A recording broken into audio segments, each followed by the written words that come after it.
They thought he was just a quiet diner owner, until the day he stood between a billionaire and two armed officers and dismantled their authority with nothing but calm words and sharper truth. The next morning, 200 luxury cars lined up outside his dusty roadside cafe. And what happened next left an entire nation speechless. This is not just a story about justice. It's about legacy loyalty and the quiet power of doing the right thing when no one's watching. It was just past 6:30 a.m. when the first raindrops began to tap against the windows of Bray's diner, soft and steady, like a forgotten melody on vinyl. The neon sign flickered faintly above the entrance, casting a blue-green hue onto the wet pavement. Inside, the smell of fresh coffee and sizzling bacon lingered in the air, blending with the faint aroma of pine wood from the counter Daniel Bray had sanded down himself. Daniel moved with quiet precision behind the counter, his hand steady as he poured dark roast into a chipped ceramic mug, the same mug a veteran named Joe had left behind 3 winters ago. He wore a simple olive-green shirt, the collar slightly frayed. A faint outline of a tattoo peeked just beneath his neckline, a coiled eagle's talon faded with time. He didn't look like a man who once held a nation's secrets. Just a single dad with tired eyes, calm hands, and a little diner no one bothered to notice. Until today. The bell above the door jingled sharp, abrupt. Daniel looked up. She stepped in from the rain like a frame cut out of a noir film. Emerald green blazer, black pants, no umbrella. Her dark brown hair clung to her temples, and her heels echoed against the linoleum. Her eyes, sharp scanning, betrayed 1,000 thoughts in half a second. Daniel didn't blink. He noticed everything. The way she avoided the window, the slight tremor in her fingers as she brushed rainwater from her jacket, the glance toward the exit twice. She wasn't here for eggs and toast. He wiped his hands on a towel. Coffee, she nodded. Black. No sugar. Her voice was calm, but her posture screamed alertness. As he poured, the bell rang again. This time, heavier steps boots. 2 officers in dark jackets, hands resting near their belts, walked in without looking at the menu. "Morning," one said flatly, eyes sweeping the room, locking onto the woman in green. "Ma'am, we'd like to ask you a few questions." She didn't speak. Her jaw tightened. Daniel stepped between them before anyone noticed he'd moved. "She's having coffee," he said evenly. The younger officer raised an eyebrow. "This doesn't concern you, sir." "It does, now," Daniel replied. "You're in my diner." The older cop stepped forward. "Sir, we have a right to detain." "Do you have a warrant?" Daniel asked, voice calm, almost too calm. "Or probable cause? Because unless she's making a scene, which she's not, you're trespassing on the 4th Amendment." There was a long silence. Daniel tilted his head slightly, studying their stance. The younger one's jaw flexed. The older one hesitated. "You're ex-military?" the younger one asked, uncertain. "Now." "Former naval intelligence," Daniel said quietly. "Taught constitutional law at Quantico, before breakfast." The younger cop looked flustered. "She's under federal investigation, which still doesn't void due process," Daniel replied. "Unless the law's changed in the last 10 minutes, in which case I'll need your badge numbers and a copy of your supervisor's directive for on-site intervention, without notice." A beat. The room hung still. Rain continued tapping softly against the window. The older officer finally muttered, "Let's go. We'll come back with a warrant." The 2 men stepped out their boots, squeaking on the tile. As the door shut behind them, the woman exhaled for the first time. Her hands, which had been clenched on the table, slowly relaxed. Daniel walked back behind the counter and set the mug in front of her.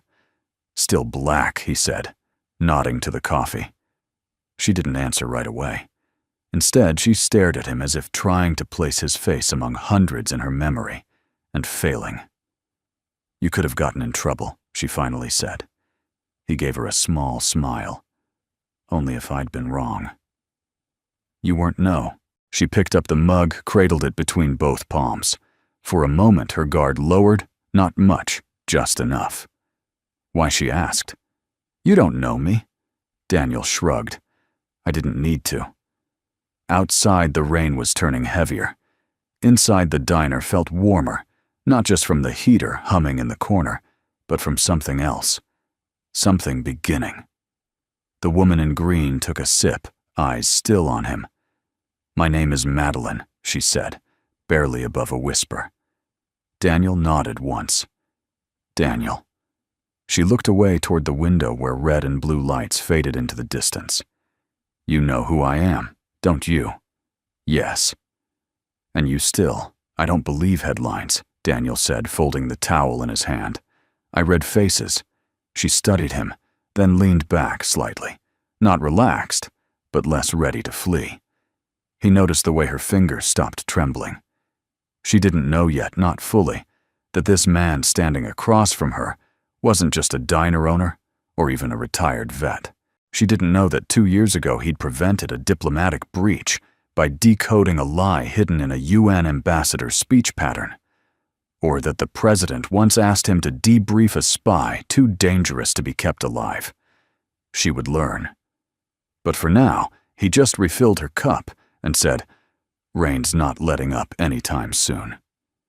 You're welcome to stay as long as you need. She blinked, then nodded slowly, almost involuntarily. In the corner of the diner, an old jukebox began playing a quiet jazz track. Outside, Colorado disappeared behind a curtain of silver rain. Inside, a woman with the world chasing her and a man who walked away from the world sat quietly.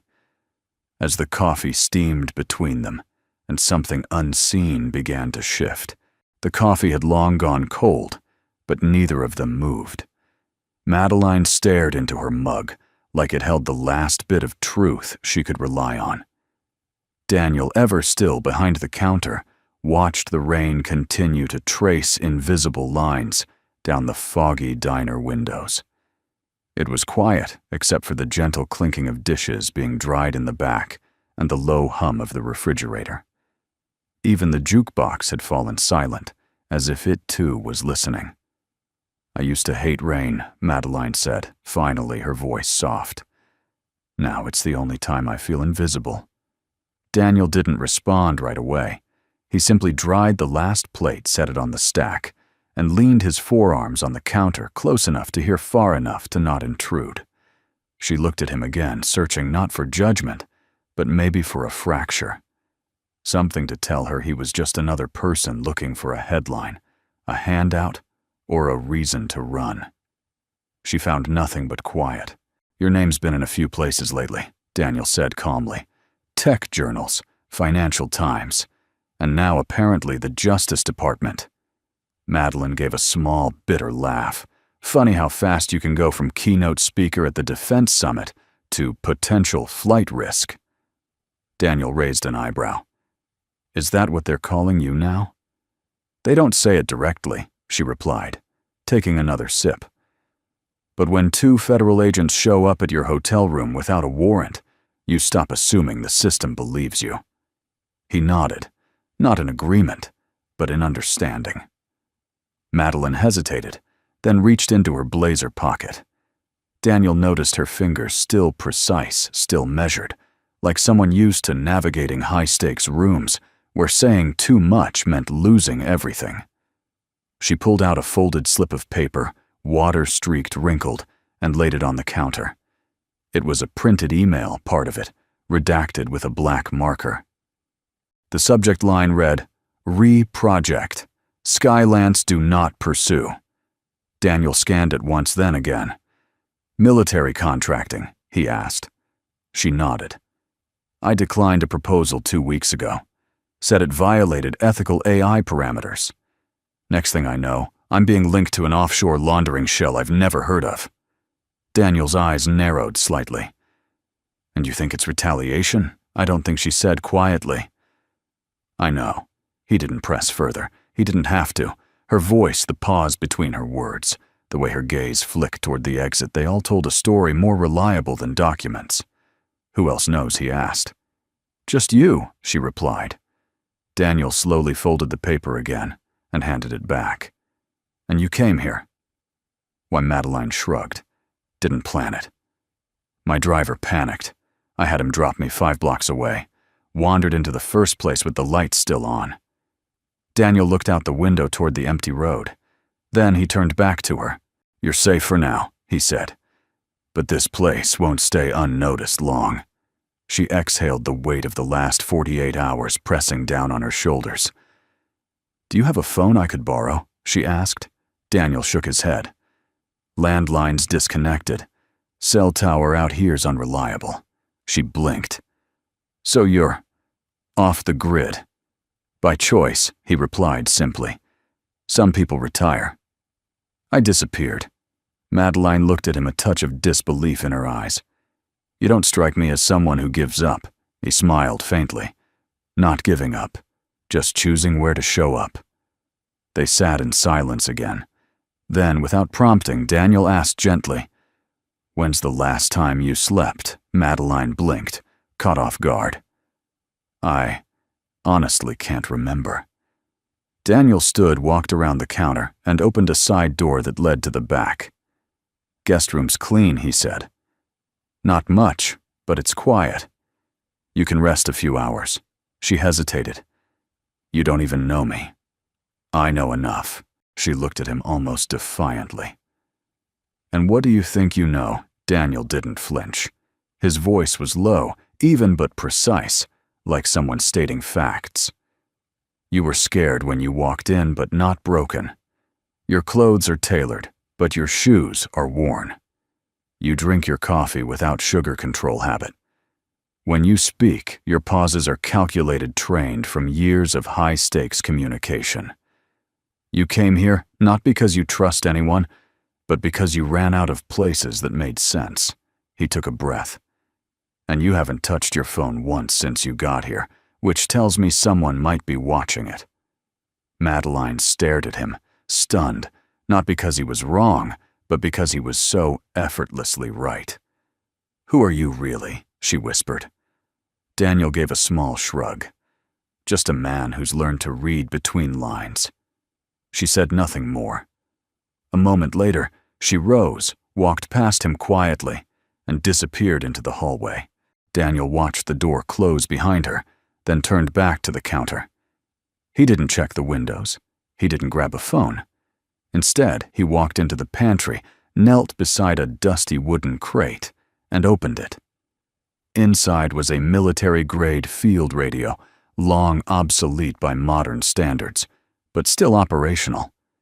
He flicked a few switches, adjusted the frequency, and clicked a single key 3 times.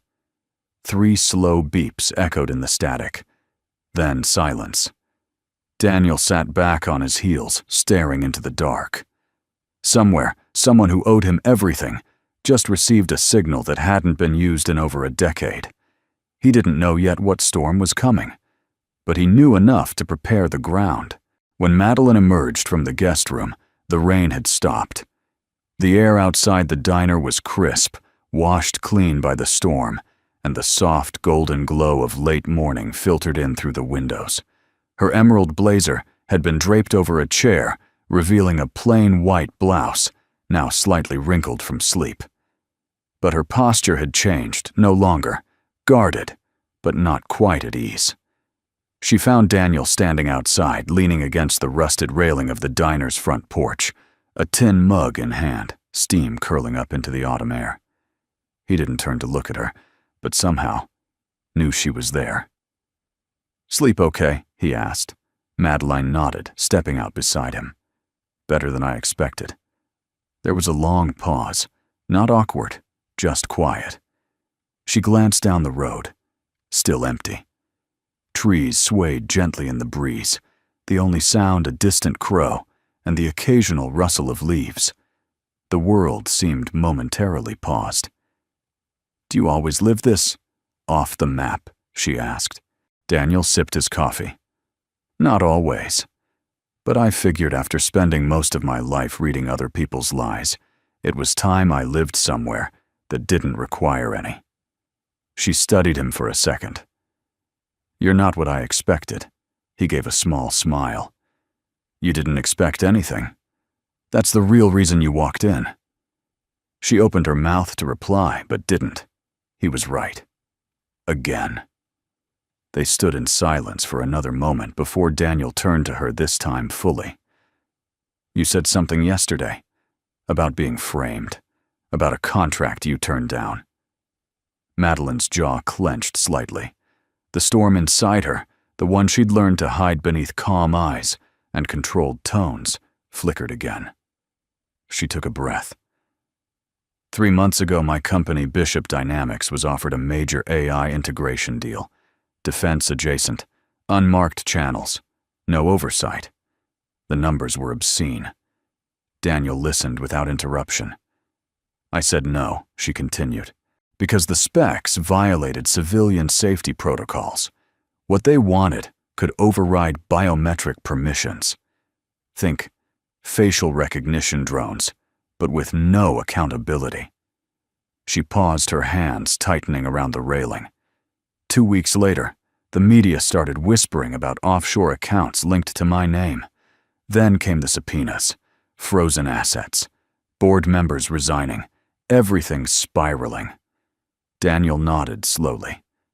"And now, they want me to disappear," she said. "Or make a deal.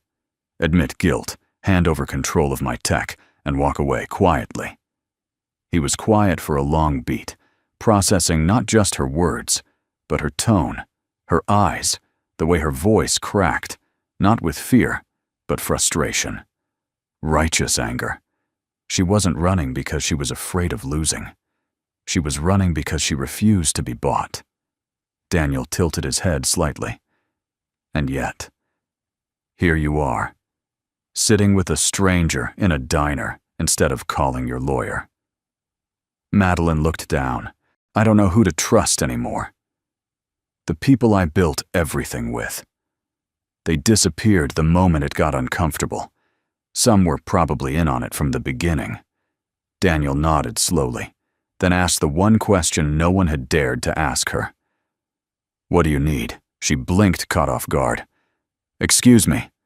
"Not what they did," he said. "Not what you're fighting." I asked. "What do you need?" Madeline hesitated. The air shifted. She hadn't expected anyone to care beyond the scandal, the headlines, the calculation. She looked at him, really looked at him, and the storm behind her eyes, the one that had been quietly brewing for months, broke just slightly.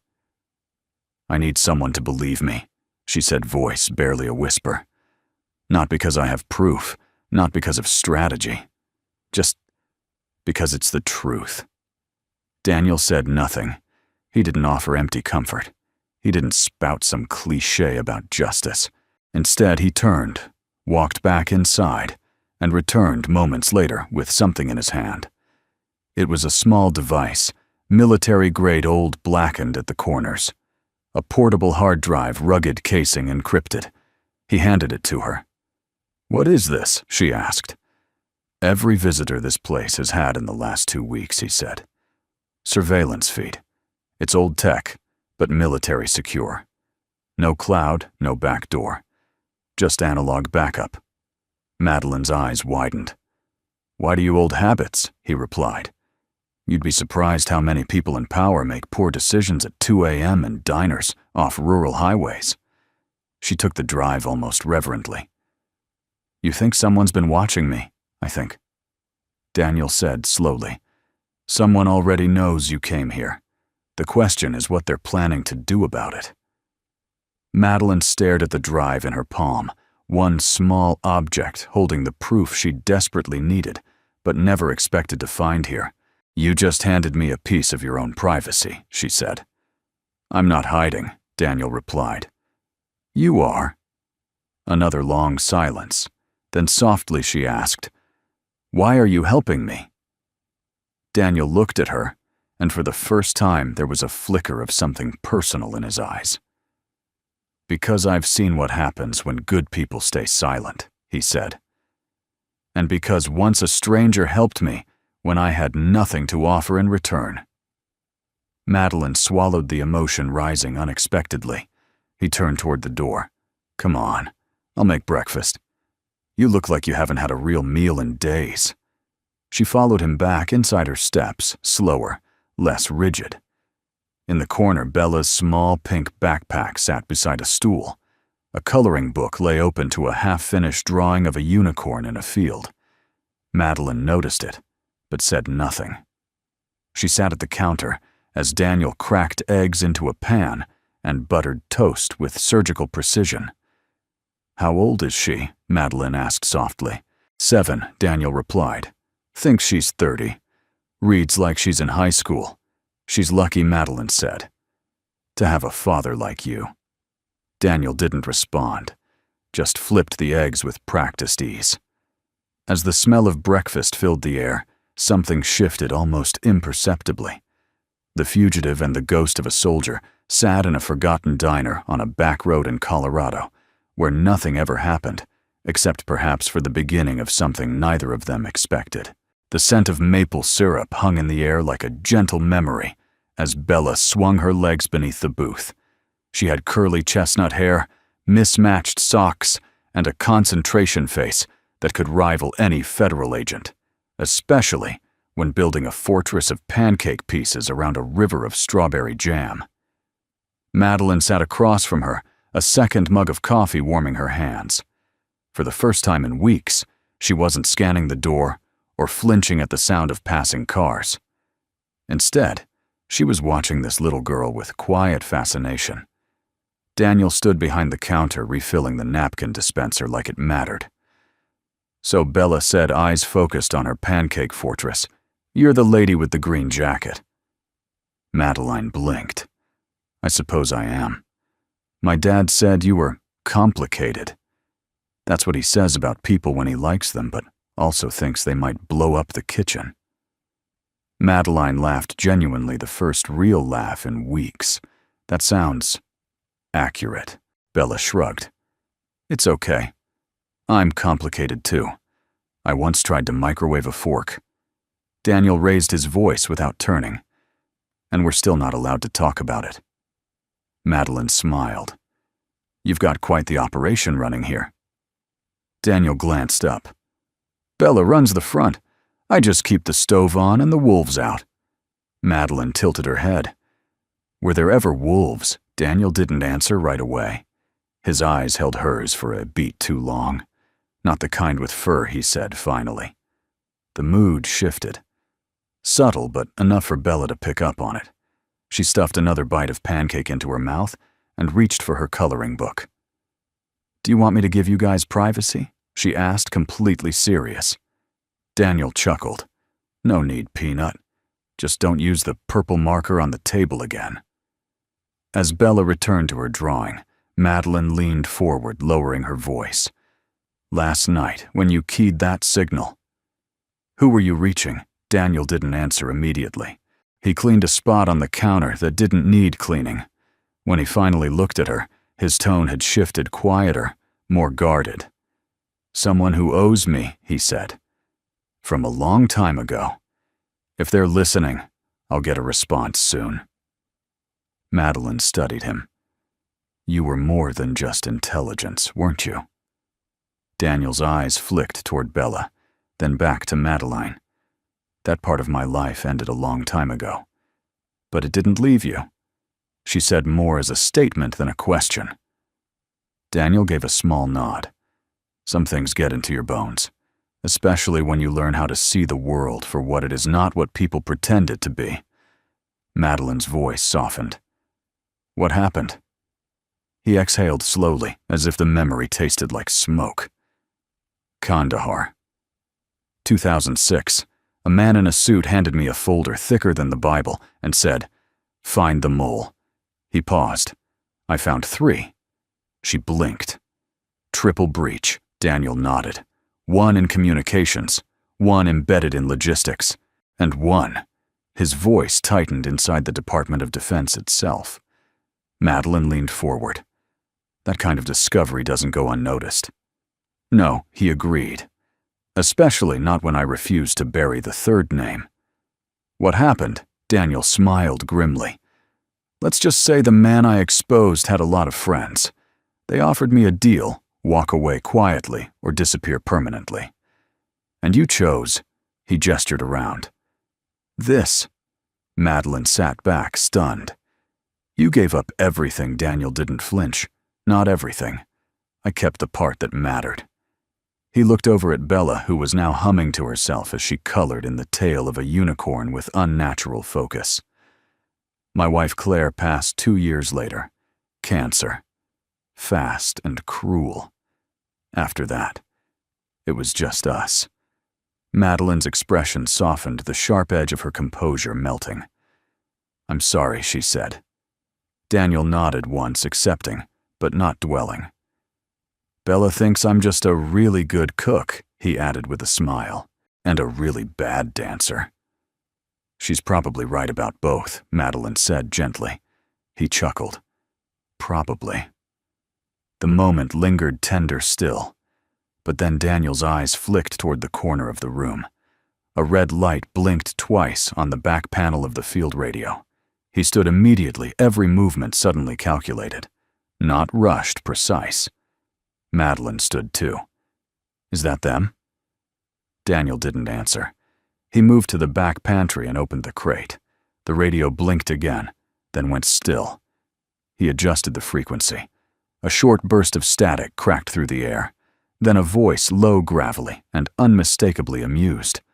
Well, I'll be damned. Ghostbird still flies. Madeline looked at Daniel confused. Ghostbird. Daniel didn't take his eyes off the radio. Hello, Mason, he said into the receiver. The voice chuckled. You really don't call unless something's burning. I need a name cleared, Daniel said. Bishop. Madeline. Someone's framing her, and they're using assets way above civilian grade. The line went quiet. Then you've got the whole nest buzzing ghost. Word is she was poking around Skylands. Daniel's jaw tightened. She refused it. Now they're coming after her. A pause. Then Mason replied, quieter now. All right. I'll see what I can shake loose. The signal clicked off. Daniel turned slowly. Madeline stood there, still and silent. Ghostbird, she repeated. That was your call sign. He nodded once. And they called you that because... Daniel shrugged. I used to fly into places no one was supposed to come out of. Her expression was unreadable, a storm of realization, awe, and something softer. You're not just a man with a good moral compass, she said. You're a weapon someone locked in a drawer. Daniel didn't confirm. He didn't need to. Instead, he walked over to Bella, kissed the top of her head, and said, Time to put the markers away. Kiddo, we've got company coming soon. Bella looked up, puzzled. Are they nice? Daniel smiled faintly. We'll find out. The wind had picked up again by nightfall. Clouds slid across the moon like silent sentinels, and the mountains in the distance wore a shroud of mist thick enough to muffle headlights. Inside Bray's diner, the neon sign buzzed intermittently, casting a soft green glow across the checkered floor. Daniel stood alone, wiping down the counter, with methodical precision. The diner was closed. Chairs, flipped lights, dimmed the scent of grilled onions, and burnt coffee fading into the walls. Bella had gone to sleep hours earlier, curled up with her stuffed owl under a worn quilt in the back room. Madeline had stayed behind reviewing surveillance footage, frame by frame, on an old laptop Daniel had rigged, with an external monitor and an encryption bridge. She hadn't said much, but the way her eyes narrowed each time the footage jumped, the way her breath caught, when a black sedan appeared parked across the street for more than 40 minutes, told Daniel everything he needed to know. She was starting to see it. The edges, the architecture of the setup, and whoever had built it, didn't like loose pieces. Thud.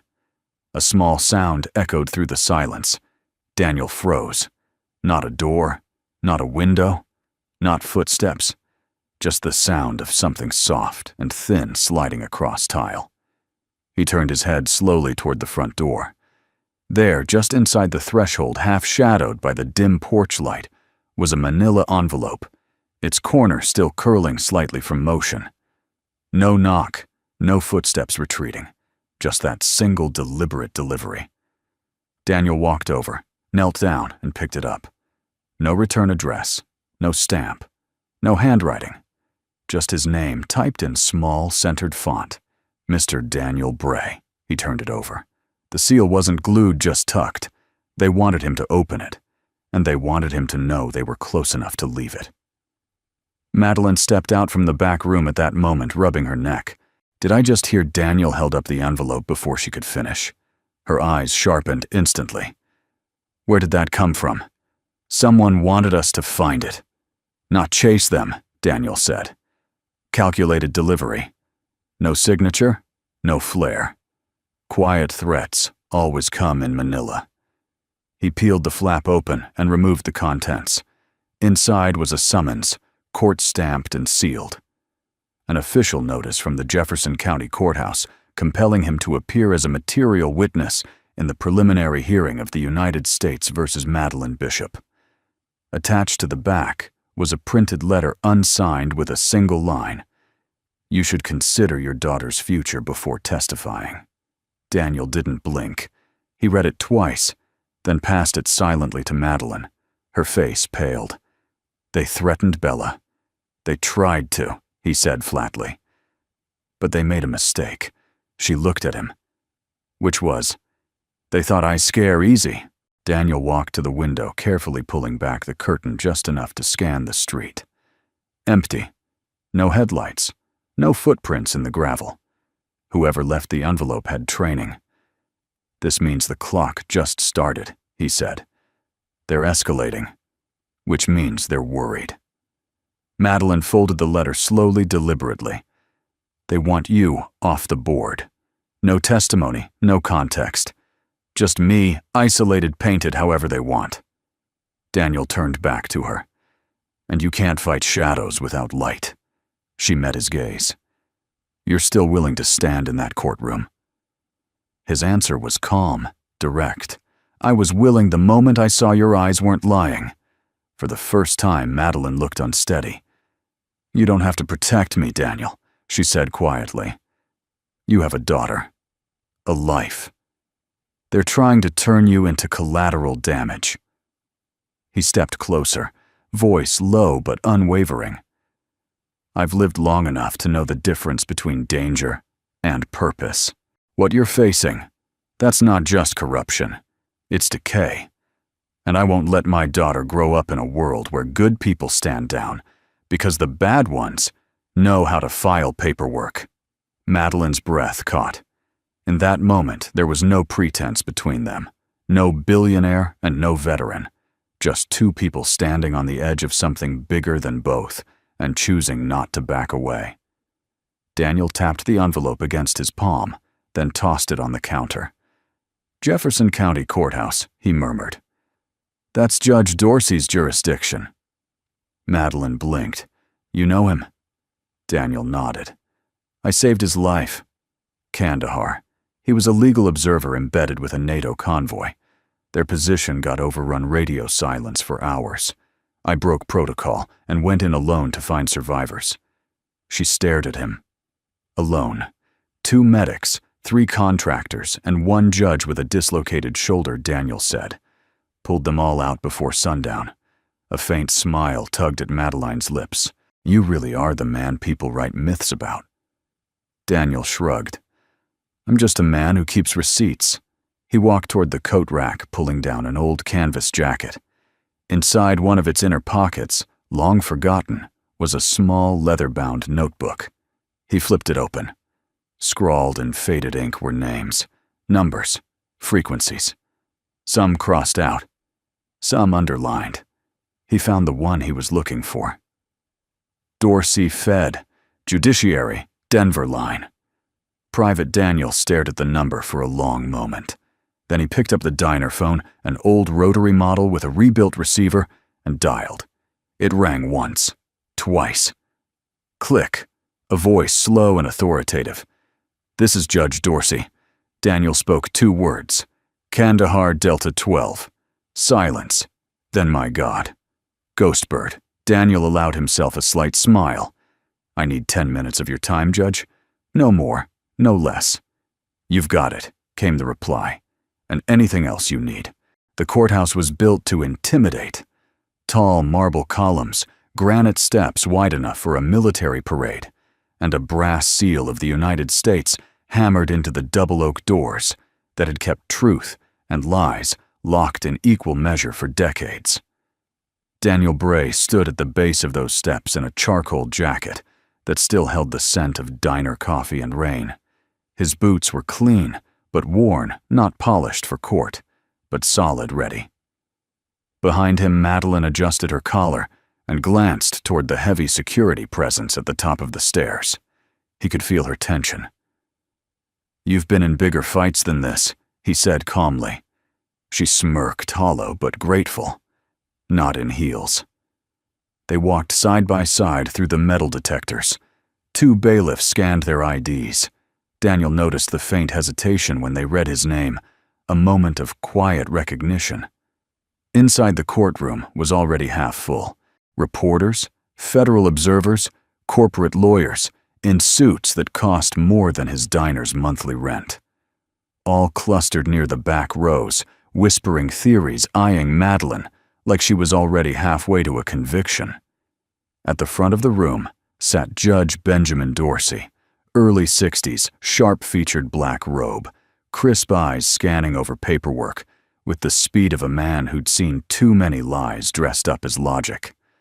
When Daniel entered, he didn't look up right away. But Madeline noticed it. The judge's pen slowed, then stopped. Daniel walked past the bar and took his place in the witness box, as ordered. Calm. Measured. Still. The courtroom murmurs died down. The assistant U.S. attorney, a well-groomed man named Grayson Wells, rose from his seat. "Your Honor, we'd like to remind the court that this witness was not on the original list and has only recently been added under emergency motion." Judge Dorsey didn't blink. "You may proceed." Wells approached Daniel with the confidence of a man used to winning. "Mr. Bray," he began, "you claim to have direct knowledge relating to Ms. Bishop's alleged innocence, I do, and your expertise in these matters stems from running a roadside diner." A soft laugh echoed from the back benches. Daniel didn't flinch. Before that, Naval Intelligence, Strategic Behavioral Analysis Unit, Clearance Delta 5. The laugh stopped. Wells recovered. "We're not here to discuss your resume. We're here to assess whether Ms. Bishop knowingly participated in a money laundering operation linked to banned foreign entities." Daniel nodded. "Then let's discuss the video footage." He reached into his brief and produced a hard drive sealed and labeled with time codes. "I've reviewed the prosecution's key exhibits," Daniel said, "including a security tape allegedly showing Ms. Bishop exchanging documents at a parking garage in Brussels." "That's correct," Wells replied, and Daniel stared directly at him. "The footage is fake." Gasps rippled through the courtroom. Wells scoffed. Based on what exactly? Daniel turned to the judge. "Permission to explain." Dorsey nodded once. Daniel stood, carried the monitor to the projector port, and began playing the footage. He pointed toward the timestamp. "Watch her left hand," Daniel said. At frame 13:02:16, she reaches into her bag. Now pause. The frame froze. Daniel tapped the screen. The shadows don't match. The ambient light reflects from the right, but her bag is lit from the left. Whoever edited this overlaid her into a different environment. Judge Dorsey leaned forward. Daniel continued. The heel of her left shoe is also missing its reflection. But most telling, the surveillance metadata shows the footage was rendered on a machine running localization software registered to Sovereign Meridian Holdings. The room fell silent. That name was not supposed to be spoken aloud.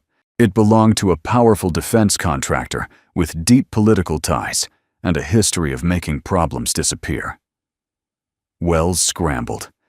This is circumstantial. We cannot verify you can, Daniel interrupted, voice still calm. Because I brought the chain of custody logs and an independent verification from a third-party analyst. He handed both to the court clerk. Madeline sat frozen behind the defense table, her eyes wide, breath shallow. She had spent weeks watching herself drown in a narrative she couldn't fight. Now someone had punched a hole in the lie from the inside. Judge Dorsey looked up from the documents, then paused. His eyes locked onto Daniel's face, truly looking now, like a man flipping through decades of memory. And then came the whisper, barely audible, but spoken like a truth finally remembered. You're the one from Kandahar. A murmur swept through the courtroom like wind through dry grass. Daniel gave a small nod. You carried me out when the medevac failed, Dorsey said almost to himself. I remember. You spoke 3 words to me right before I passed out. Daniel's voice, soft but clear. Hold your verdict. The judge sat back, his face unreadable, hands folded on the bench. But when he spoke again, his voice carried a weight that silenced the entire room.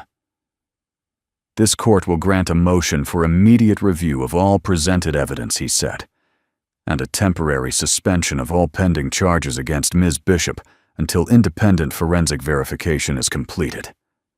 Wells protested. Your Honor, that's enough, Dorsey said, steel in his tone. Unless you'd like me to question why your key evidence was processed through a company known for subcontracting Black Ops counterintelligence. No one spoke. Daniel returned to his seat. As he passed Madeline, she whispered, You just cracked the dam. He didn't answer, but for the first time since it began, she felt her lungs expand like she could breathe again. Outside, the clouds began to break, and somewhere in the distance, the wolves started to retreat. The diner had never felt this quiet. Even at night when the grill cooled and the jukebox fell silent, there had always been a pulse to the place, the quiet rhythm of coffee brewing, of Bella's soft breathing from the back room, of Daniel's quiet footsteps as he cleaned and prepared for tomorrow. But tonight, the silence felt heavier, like the air was holding its breath. Daniel stood at the sink, rinsing out a mug that had already been clean.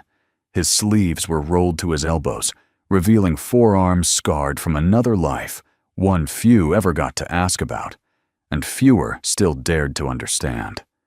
Across the counter, Madeline sat with her fingers wrapped around a lukewarm cup of coffee she hadn't touched. Her emerald blazer was gone, replaced by one of Daniel's flannel shirts. Sleeves rolled up, collar loose, vulnerability showing in places she once armored with power. The courtroom victory hadn't brought relief. Not yet. Just a pause. A fragile, flickering pause. You didn't have to do all that, she said finally. Daniel looked up. I know. But you did. He set the mug down. Because it was right. Madeline gave a soft, almost bitter laugh. Funny how rare that is these days. She stared at her coffee, not drinking, not blinking. I spent 15 years building something I thought couldn't be touched, she said. I hired the best people. I installed triple authentication on every system. I kept meetings off the grid phones locked in Faraday bags. And still, her voice trailed off. Daniel didn't interrupt. He never did when the pain was speaking. They didn't need to destroy the company, she said. Just me. One false image. One slanted story. One signature on a shell account I've never seen. And suddenly, everything I've done, every patent, every innovation, every hour of lost sleep, means nothing. She looked up at him, eyes glassy. You ever feel like your life's a house built on sand, Daniel? He met her gaze, steady as stone. I did once, he said. Then I stopped building for the world. She studied him, eyes narrowing just slightly. What does that mean?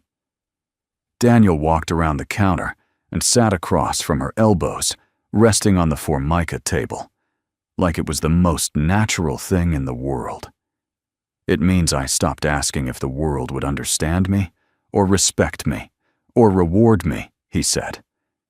And I started asking if Bella would be proud of me when she grew up. If I could look her in the eye and say, "Your father stood for something real." He leaned back, folding his arms. The world can turn anything into sand. But if one person, just one, sees what you did and holds on to it, that's enough. Madeline didn't respond right away, but her eyes shifted not away, not guarded, just quieter. "I don't have anyone like that," she said. Daniel raised an eyebrow. "No family," she shook her head. "My parents passed a few years back. No siblings, no kids. I used to think my company was family, but when things got ugly, everyone vanished." He nodded slowly. Truth has a way of stripping the room bare. Madeline looked at him, and her voice was lower now, a confession shaped like a whisper. "I've had more interviews than friendships, more NDAs than dinner dates. I don't even remember the last time someone asked how I was doing without it being a PR strategy." Daniel didn't speak. Instead, he reached behind the counter and poured her a fresh cup of coffee. No ceremony, just warmth. She took it, hands brushing his. A quiet passed between them, not awkward, but real. And in that quiet, something softened. Not romantic. Not yet. But intimate in the way only survivors can share. Tomorrow, Madeline said, they'll come again. Won't they? Daniel nodded. Maybe not in uniforms. Maybe not with papers. But they'll come. And if we win, they'll still come. Just in different suits, with better smiles and quieter knives. Madeline smiled faintly. "You're not very good at comfort." Daniel smiled back. "I'm not here to lie." She sat back, breathing deep. For the first time in a long time, the tension in her shoulders began to unravel just a little. Then after a long pause, she said something he didn't expect. "I want to do something for you." Daniel looked amused. "You already brought government-grade chaos to my doorstep. I think we're even." "No," she said firmly. "I want to help you rebuild this place, fix the wiring, replace that awful backlight, maybe even make a real website." He raised an eyebrow. "You want to trade a multi-billion-dollar empire for a diner?" Madeline smiled, tired, but real. "I think I've had enough of empires. This place feels like something that matters." He studied her for a moment, then gave a soft nod. "All right. But if you touch my pancake recipe, we'll have a problem." She laughed. The front bell jingled suddenly, causing both of them to glance toward the door. But it was only the wind. No figure, no silhouette. Just the restless breath of the night finding its way inside. Daniel stood and locked it. As he returned to the table, Madeline looked around the bare lights, catching in her eyes. "What do you call a place like this?" she asked. Daniel thought for a moment. "Crossroads." She tilted her head. "That's the name." He shrugged. "It is now."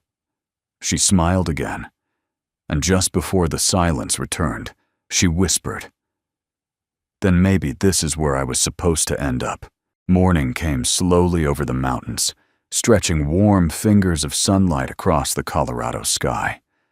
A faint mist clung to the treetops, and the first golden rays caught on the dew-drenched sign of Bray's Diner, making the old lettering glow like something holy.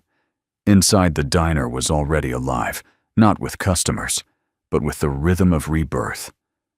Madeline stood near the counter in worn jeans and an oversized flannel sleeves rolled to her elbows, hair tied back in a messy ponytail. Grease marked one cheek, and her hand smelled faintly of lemon soap and rust. She looked out of place, and exactly right.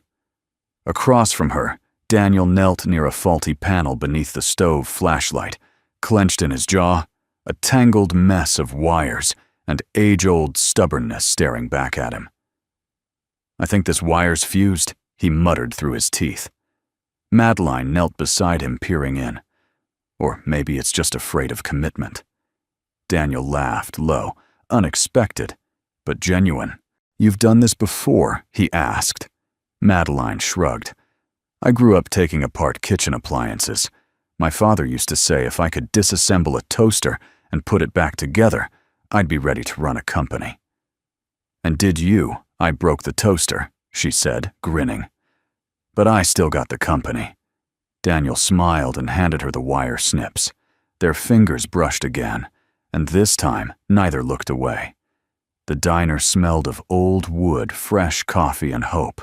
By noon, the sink had stopped leaking. The backlight over booth 4 was replaced. And Daniel had reluctantly agreed to let Madeline draft a new menu. "I'm not changing the meatloaf," he warned. Madeline raised her hands. "Wouldn't dream of it. But maybe don't write suspicious chili in parentheses. It keeps expectations low." She laughed, then turned serious. "You ever think of rebranding?" Daniel looked around at the faded signage, the aging vinyl booths, the photos of soldiers, and little league teams taped to the fridge with worn magnets. "This place isn't a brand," he said. "It's a home." Madeline nodded. "Then let's make it a home people can find." He hesitated. "You really want to be a part of this?" She looked at him, honest, stripped bare of performance. "I've spent years building things that made money, things that got attention. But this feels like building something that makes sense." Daniel studied her, not just her words, but her body language, her voice, the steadiness in her voice. She wasn't trying to impress him. She was trying to belong. He nodded. "All right then. You're officially promoted to assistant grill mechanic and design consultant." Madeline smiled. "Do I get a name badge?" He smirked. "You get a waffle." Later that afternoon, they stood outside repainting the front window trim. Daniel had changed into his old Navy work shirt. Sleeves rolled up the faint patch of his former unit, still stitched, half faded. His chest tattoo peeked through the top button just slightly, an eagle wrapped around a serpent, talons gripping a broken chain. Madeline watched him for a long moment. "You don't wear that shirt often, do you?" He glanced down. "Not since before Bella was born. Feels like a different lifetime." She dipped her brush in the paint. "But you kept it. Some uniforms," he said, "remind you of who you were. Others remind you of who you survived." She didn't answer. Instead, she stepped closer and gently dabbed a streak of white paint onto his sleeve on purpose. Daniel looked at it, then at her. "Oh, it's war now," he said. Before she could answer, he dipped his own brush and drew a small stripe across her forearm. She gasped. "You did not." "Collateral damage." Madeline grabbed the brush again, laughing. "You're impossible. Occupational hazard." Their laughter drifted across the empty road, carried by the wind, like music from a forgotten record. And for a few minutes, they weren't fugitives, or former soldiers, or public targets. They were just two people repainting a diner that meant something.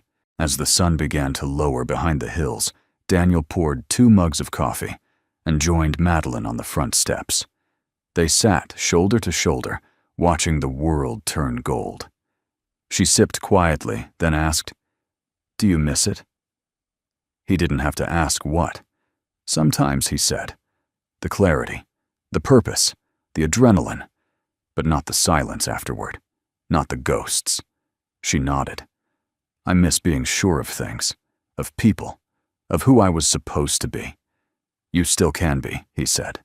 "Just maybe not in the way you thought." She looked at him. "You think it's too late?" she asked. Daniel didn't answer immediately. He stared at the sky, watching a hawk glide in wide, slow circles above the tree line. "No," he said. "But you have to choose. Choose what." He turned toward her. "To stop running from who you were and start walking toward who you could become." Madeline's eyes welled, but she blinked it away. Where did you learn to say things like that? Daniel smiled. Bella makes me read Hallmark cards with her. She laughed, half tear, half relief. I think I'm going to stay, she said. Daniel's voice softened. Then stay. They didn't speak after that. They just sat. Two souls scarred and softened by the world, rebuilding a place neither had planned to find, and beginning to believe it might be the thing that saves them both. Inside, the last rays of sun fell across the counter, catching the edge of a new chalkboard sign. Written in Madeline's clean, cursive Bray's Diner, where the coffee's hot and the people don't run. The hum of the new neon sign buzzed softly in the early evening light.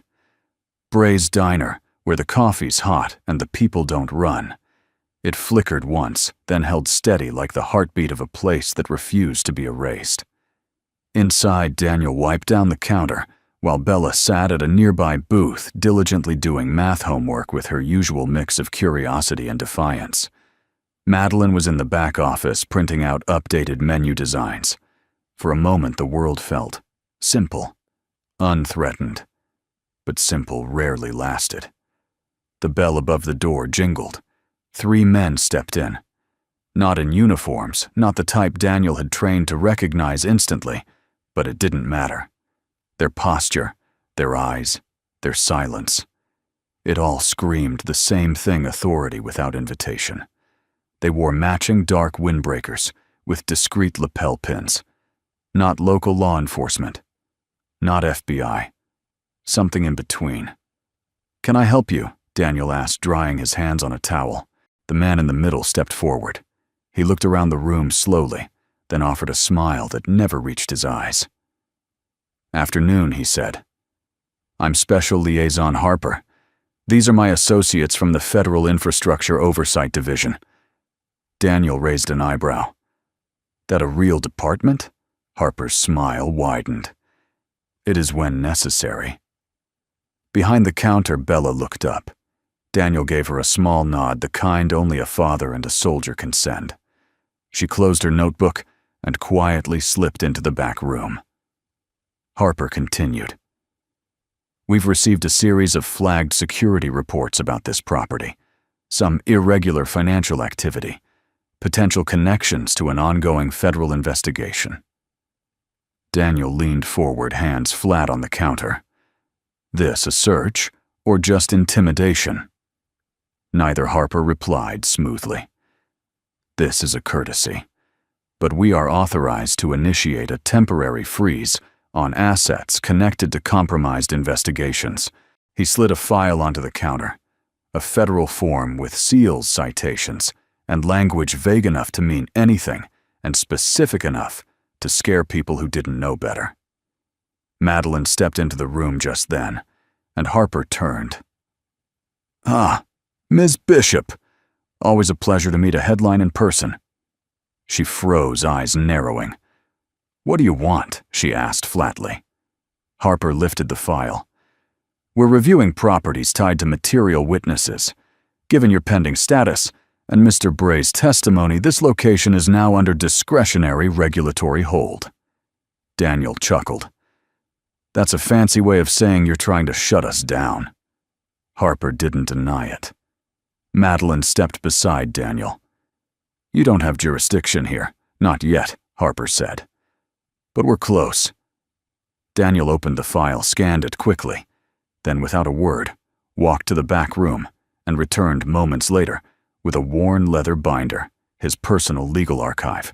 From it, he pulled a stapled packet and laid it on the counter next to Harper's file. "I invoke Title 18 U.S. Code, per R 1514, civil action to restrain harassment of a federal witness," Daniel said, voice even. "Filed and signed by Judge Dorsey this morning. You attempt to seize or freeze anything tied to me or my daughter, and you're in violation of federal witness protection statutes." Harper's smile faded. "You think that'll stop us?" Daniel's eyes hardened. "No, but it'll slow you down long enough for someone louder than me to notice." The 2 other agents shifted slightly. Harper closed the file. "We'll be in touch," he said. "You do that," Daniel replied. "But next time, come back with a warrant and less perfume." Harper smirked, but his eyes said something else entirely. Something colder. As they turned to leave, Madeline called out, "Tell your employer something for me." Harper paused 1 foot on the threshold. She walked forward, chin lifted.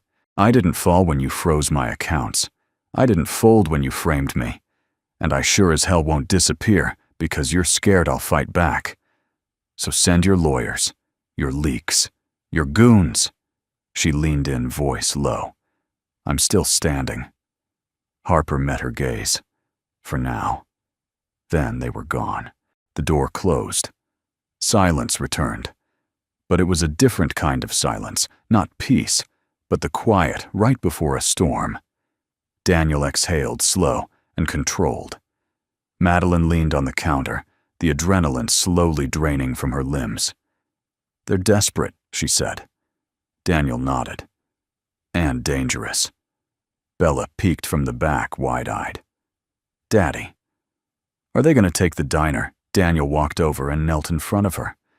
"No one's taking anything," he said gently. "We've got laws, we've got friends, and we've got truth."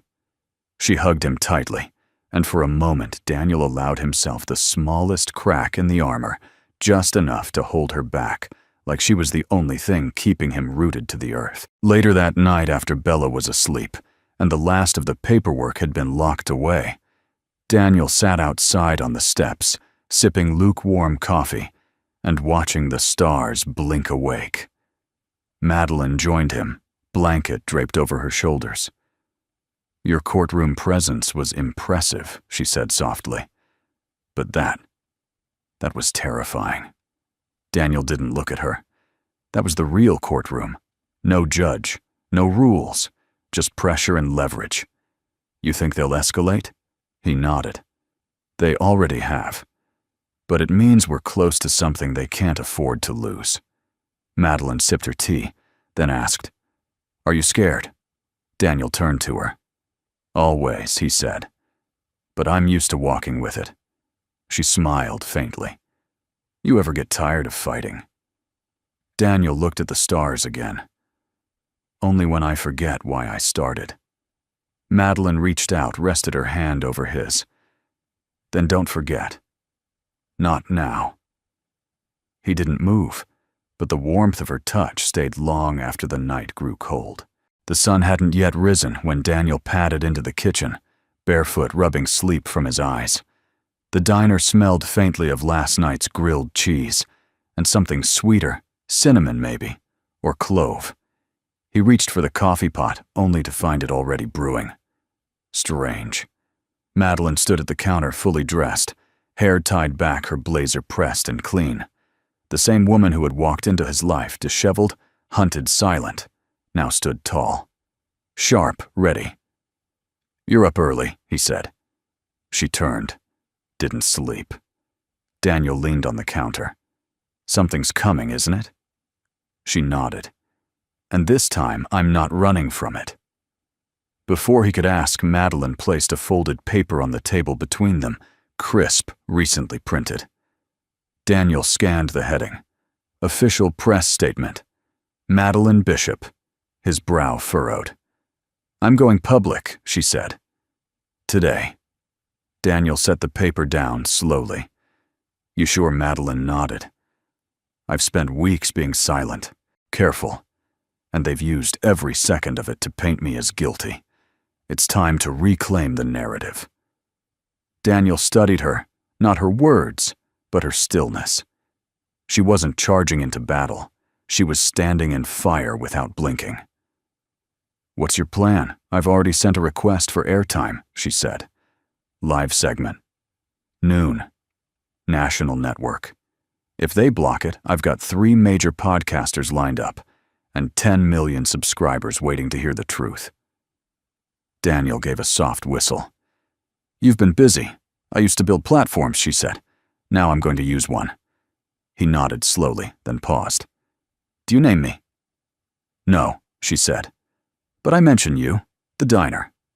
What it means. What it taught me. Daniel didn't respond. He didn't need to. The flicker of something in his eyes, pride, fear, maybe both was enough. Then Madeline added, I need to go alone. Daniel frowned. That's not a good idea. It's necessary, she said. They expect me to hide behind lawyers, behind fear. But if I walk into that studio stand in front of a camera and speak directly to millions of people with no handlers, no legal script, I take back control. She reached for her coat. Daniel watched her for a long moment, then said the only thing that mattered. Be careful. At 12:03 p.m. across the United States, screens blinked to life. Cable networks, YouTube live streams, satellite radio. And a face appeared not polished with makeup, not wrapped in corporate branding, but clear-eyed, human real. Madeline Bishop sat in front of a simple blue backdrop. No graphics, no distractions. She looked straight into the camera. My name is Madeline Bishop, she began. You've seen my name in headlines. You've heard rumors, accusations, distortions. Today I'm not here to defend myself. I'm here to tell the truth. Daniel watched from the diner, arms crossed. Bella curled beside him on the stool. The sound from the old radio was grainy but clear. I refused a contract that would have given an unchecked defense contractor control over experimental AI, Madeline continued. Within days my accounts were frozen, my identity smeared, and my silence expected. She leaned forward. But I didn't disappear. I found a man who reminded me that standing still in the face of injustice isn't cowardice. It's choosing the ground worth defending. Daniel blinked. He didn't move. Madeline's voice held steady. This man, a veteran, a father, a diner owner, didn't ask for credentials. He looked at me, and he saw truth. And because of that, I'm standing here today. On the screen, Madeline lifted a file. In my hand are documents, real documents proving tampered evidence, corporate blackmail, and internal communications from Sovereign Meridian Holdings. As of this moment, they've been submitted to the Office of the Inspector General and the Department of Justice. Bella whispered. She's brave. Daniel nodded, eyes still locked on the screen. She's more than brave. She's done running. The broadcast lasted just under 6 minutes, but by the time it ended, Twitter had exploded. News anchors scrambled, hashtags trended. Legal analysts shouted over one another on split screens. And the wolves, they went quiet. By mid-afternoon, the diner's parking lot filled with cars Daniel didn't recognize. Not flashy, not armored. Just ordinary people. Veterans, teachers, local mechanics. An elderly couple from Nebraska who had driven overnight just to shake the hand of the man who raised a daughter. This kind. They didn't stay long, just long enough to offer a hug, a story, a folded $20 bill for the tip jar. Madeline returned in a borrowed car, dressed in a hoodie, now hair pulled into a messy bun. The moment she stepped out, applause erupted. It wasn't organized. It wasn't orchestrated. It was gratitude. Raw, loud, real. Daniel stepped onto the porch watching her. When their eyes met, no words passed between them. He just opened the door. She stepped inside. And for the first time since her empire had been dismantled, she felt home. That night, the three of them sat at the corner booth eating leftover spaghetti and laughing about Bella's dramatic reading of her school poem. Outside, the stars returned. Inside, the world shifted. Tomorrow would bring more battles. But tonight, they had reclaimed something no force could seize. Their story. The morning began like any other. Bella poured cereal unevenly into 2 bowls, one for herself, one for a stuffed bear with only one eye. Daniel flipped pancakes with the precision of a man who found peace in rhythm. Madeline, barefoot and wrapped in a thick flannel blanket, sat on the steps, with a mug of coffee warming both her hands and her thoughts. Nothing in the air hinted at what was coming, until it did. It started with a low hum so soft it barely stood out against the rustling of pine trees. Then came the first engine, and the second, and the third. Daniel looked up from the griddle. "Delivery truck," he asked. Bella pressed her face to the window. "That's not one truck." Madeline rose and walked to the porch, eyes narrowing against the early sunlight. Then she froze. Her coffee slipped unnoticed from her hands and landed with a soft thud on the wooden floorboards. Daniel joined her, and for once, the man who'd always known what to expect didn't. Stretching down the narrow road in both directions was a line of luxury cars. Not 10, not 50, 200. Every make and model. Black, silver, white. Clean, gleaming, some with military stickers on the windshield, others with flags tucked into dashboards. The engines idled, forming a gentle growl like lions waiting for permission to rest. One by one, the cars began to park along the dirt road and across the small clearing near the diner. And one by one, people began stepping out.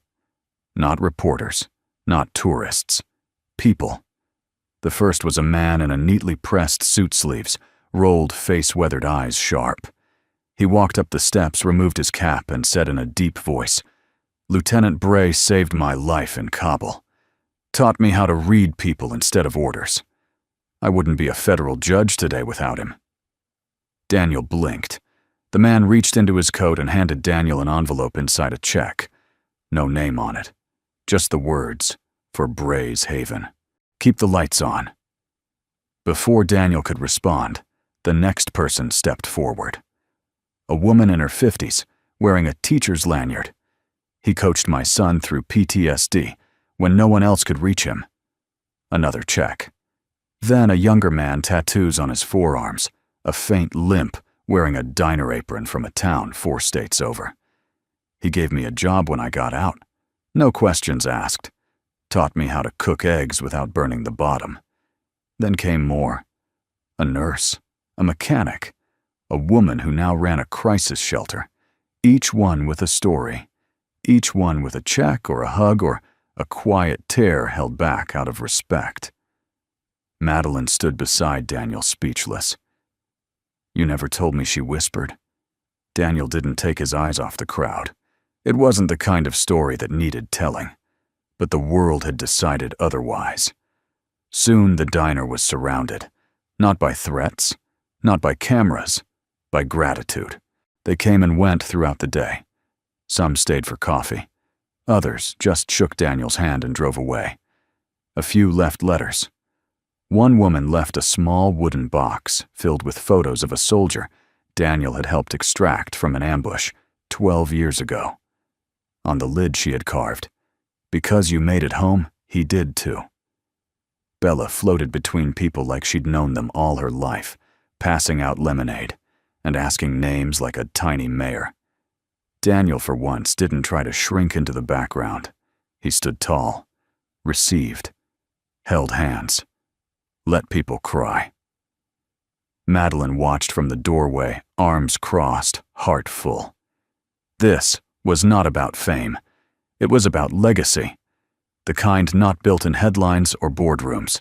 The kind that shows up uninvited in the form of 200 vehicles from across the country, each one carrying someone whose life had been bent back toward the light by a man who never asked for thanks. Near sunset, a military Humvee pulled up, not government-issued, but privately owned, pristine, and polished like a memory. A tall woman stepped out, full uniform, 4-star insignia gleaming. Daniel's breath caught.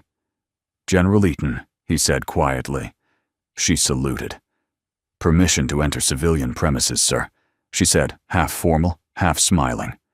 He returned the salute. "Always." She stepped forward and embraced him like a brother. "You saved my entire team in Syria," she whispered. "And then, you disappeared." Daniel smiled softly. "Found a diner."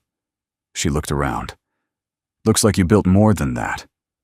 She handed him a folded flag, one that had flown over an outpost now retired. For the next generation to believe in something again, she said. As the sky turned lavender, no one knew who lit a bonfire in the field beside the diner. Chairs appeared. Music began, a soft blues tune from a portable speaker. Laughter followed. Then stories. People shared not just what Daniel had done, but who he had been to them when no one else had shown up. And Daniel, he sat beside Bella, one arm around her, the other around Madeline. For the first time in years, he said nothing, because for the first time, he didn't need to. The world was speaking for him. The bonfire had long since died out, but the warmth remained. Not in embers or ash, but in the quiet glow that hung over Bray's diner, like a lantern in the dark. The sky was still. Midnight blue, stars visible sharp steady. Inside, Daniel sat alone at the counter, cradling a mug of decaf, his eyes fixed on the empty booth by the window. The place was finally quiet again. But it wasn't the lonely kind of quiet he'd grown used to over the years. It was the kind that followed meaning. Madeline stepped in from the side door, her silhouette framed by the silver light. She wore a thick sweater jeans, and Daniel's old flannel wrapped around her shoulders, like it belonged there. Her expression was soft, tired, but full. She walked to the counter and sat beside him. "You didn't come out to the bonfire," she said. He smiled. Someone had to keep the coffee warm. She looked at him for a long moment. "They love you, you know." He didn't respond. "They came for you, Daniel. Not because you asked, not because you needed it, but because you gave something no one else could. A reason to keep believing." Daniel swirled the mug slightly. "I didn't do it for that. I know," she said.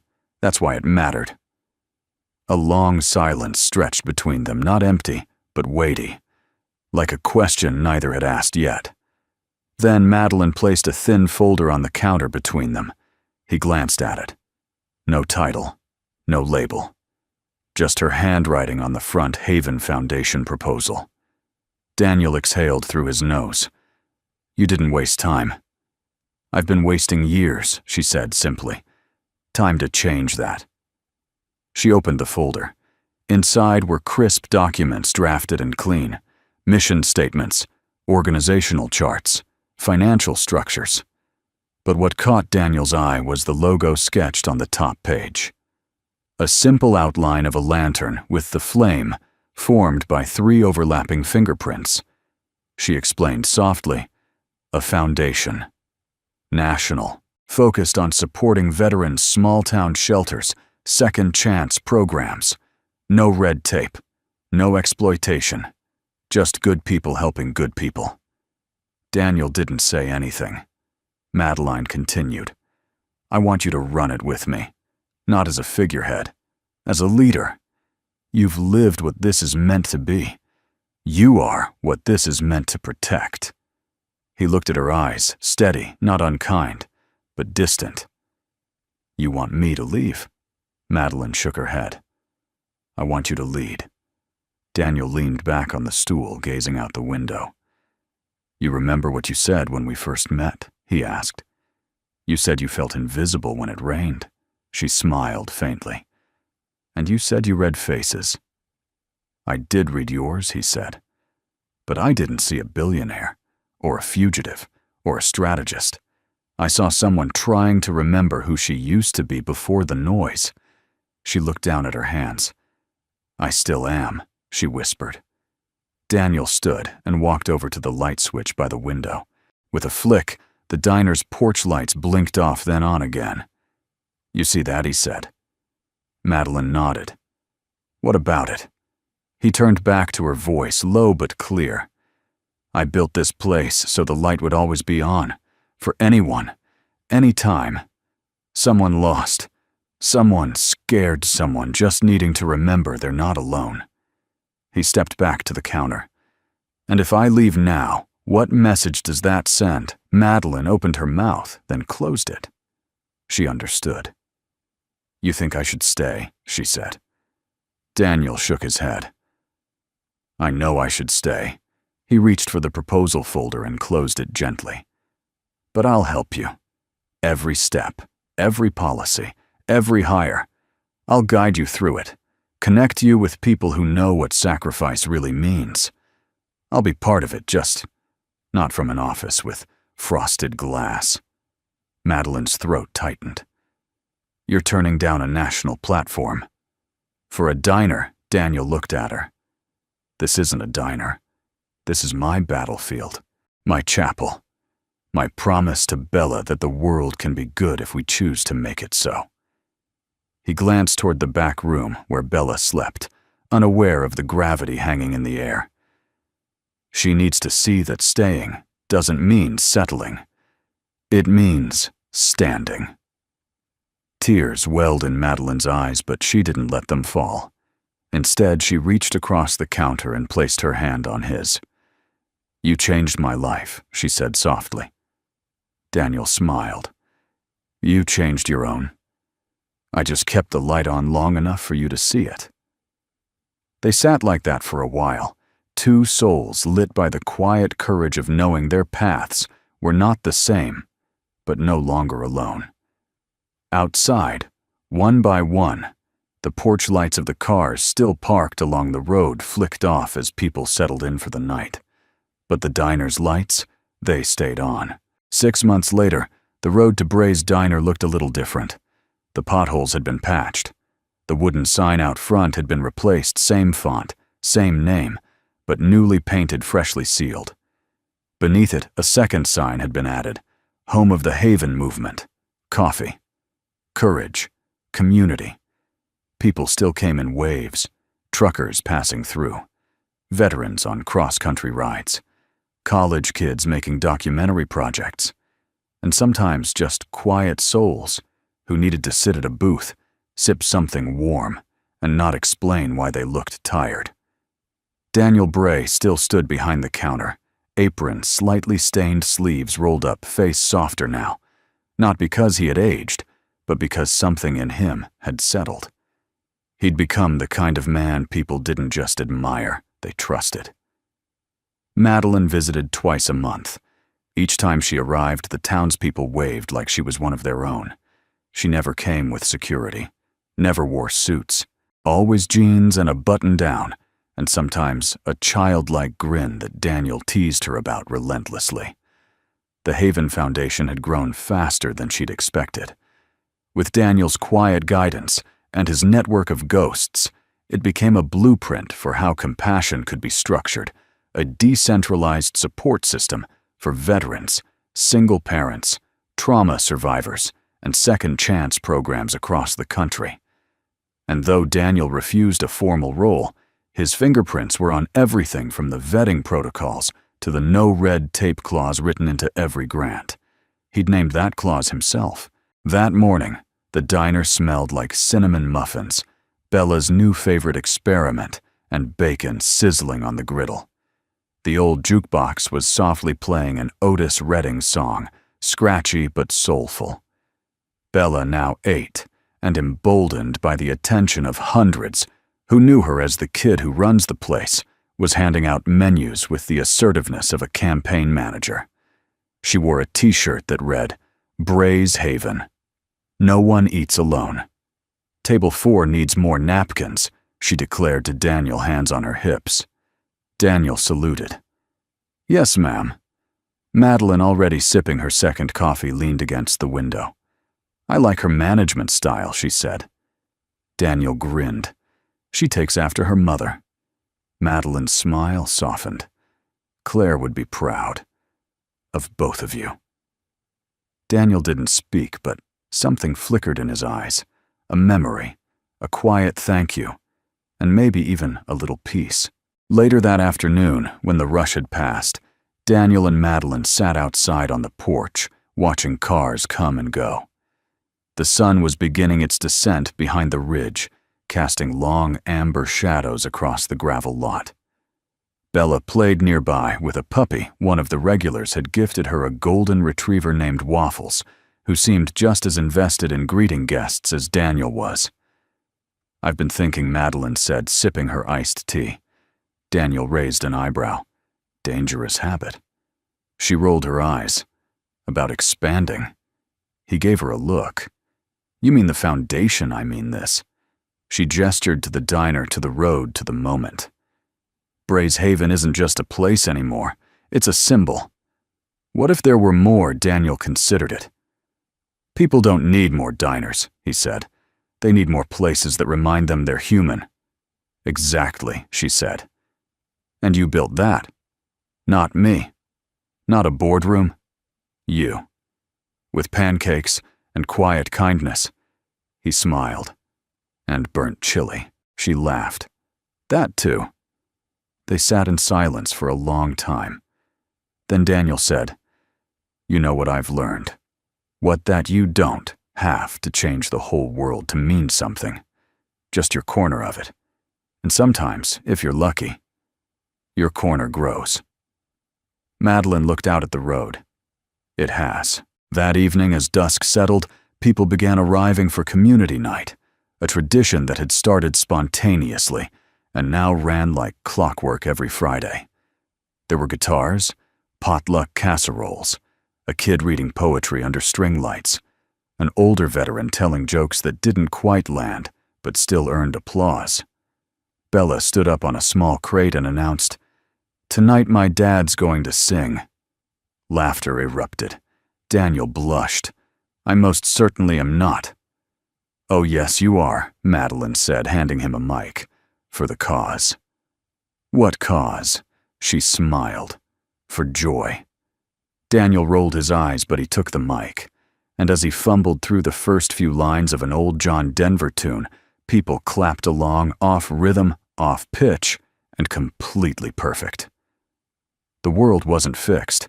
There were still bills, still threats, still shadows lurking in boardrooms and bureaucracy. But here, in this tiny patch of earth, the light stayed on. Later that night, when the guests had gone, and Bella had fallen asleep, curled against waffles, Daniel and Madeline stood on the porch, arms folded, shoulders touching. The neon sign buzzed quietly. Madeline looked out at the dark road stretching into the trees. "Funny," she said. 6 months ago that road scared me. I didn't know where it led." Daniel glanced at her. "And now?" She smiled. "Now I know. It's still open." Daniel nodded. "It always is," he said. "As long as the heart stays open too." They stood there for a while longer, saying nothing, needing nothing, just letting the silence speak what words never fully could.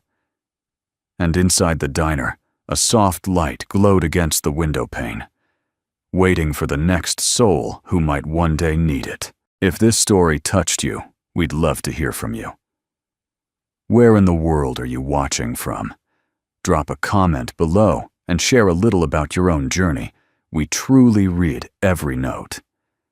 And if you'd like to hear more uplifting stories of courage, kindness, and quiet miracles, please consider subscribing to Soul Moment Story and turning on the notification bell. It's free, and it helps our small team keep the lights on and keep sharing hope. From our hearts to yours, thank you for spending these minutes with us today. Your time and presence mean more than you know.